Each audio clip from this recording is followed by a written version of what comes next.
है एक वृत्त में 8 सेंटीमीटर लंबी जीवा खींची गई है।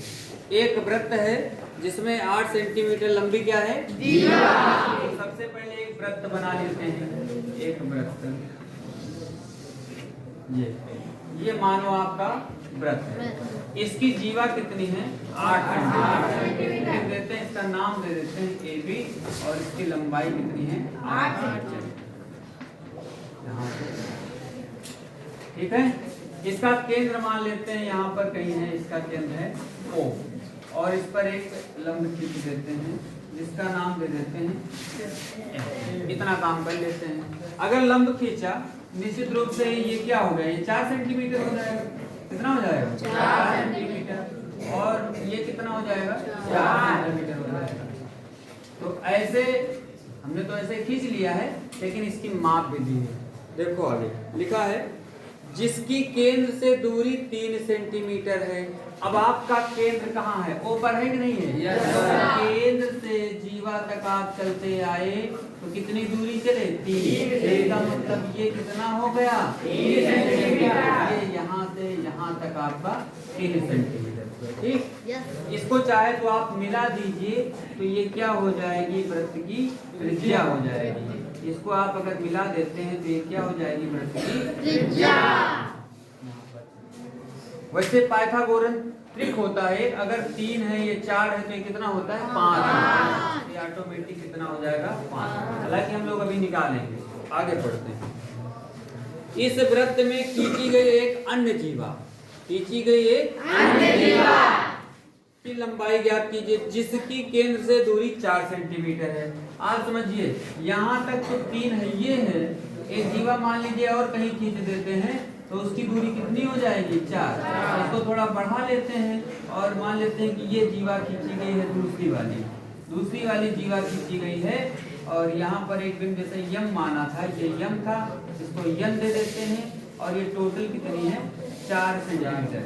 ध्यान देना यहाँ से यहाँ तक ये पूरी 4 है। ठीक है, और इसका नाम दे देते हैं P और Q।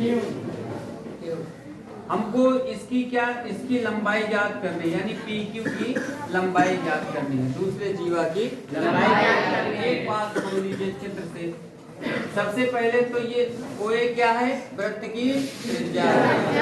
अगर O को P से मिला देंगे तो ये भी क्या हो जाएगी, वृत्त की त्रिज्या। वृत्त की क्या हो जाएगी त्रिज्या। इसका मतलब क्या हुआ, जितना OA आएगा उतना OP हो जाएगा। समझ रहे हैं ना? एक समकोण त्रिभुज यहाँ से बन रहा है, एक समकोण त्रिभुज यहाँ से बन रहा है, दोनों में काम कर लेंगे। ठीक है, सबसे पहले नोट करते हैं चित्र में जीवा जिसकी लंबाई है पहले दी गई है, जीवा AB है। AB बराबर कितना दिया गया है 8 सेंटीमीटर। इसलिए यहाँ पर AM एक बिंदु है, AM ये दिखाई पड़ा ना, AM बराबर BM होगा और आधा आधा बढ़ जाएगा 4 सेंटीमीटर। ठीक, 4 सेंटीमीटर। उसके बाद OM जो है दिया गया है, OM बराबर है 3 सेंटीमीटर।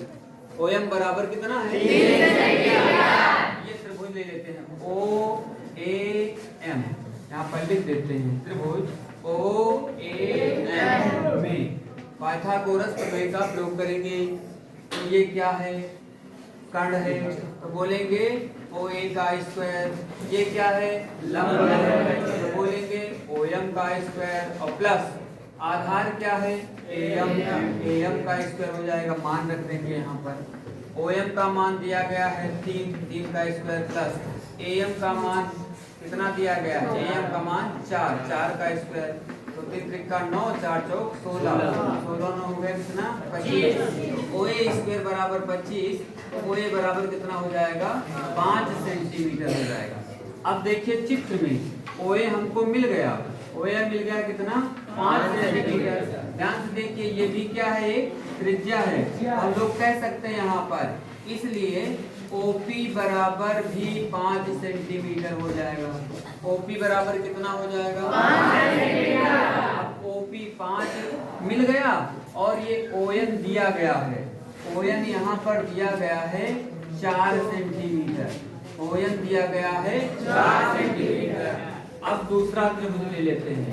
अब दूसरा त्रिभुज हमारे पास है OPN, यहाँ पर लिख लेते हैं।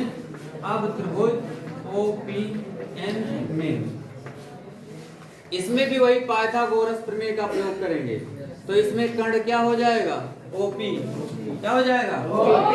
जो तिरछी लाइन होती है वही कर्ण है यहाँ पे। तो यहाँ पर बोलेंगे OP का स्क्वायर बराबर लंब क्या है इसमें? ON, ON का स्क्वायर। आधार क्या है? PN, PN का स्क्वायर हो जाएगा। OP का मान तुमको पता है 5, 5 का स्क्वायर। ON का मान कितना है? 8, ON का मान 4, 4 का स्क्वायर। और PN का मान हमको निकालना है। तो 5 का स्क्वायर 25 बराबर 4 चौक 16 और प्लस हो जाएगा PN का स्क्वायर। 16 5 अंतर कर दीजिए, 25 माइनस 16 बराबर हो जाएगा PN स्क्वायर। हम कह सकते हैं 9, यहाँ पर कितना बचेगा? 9।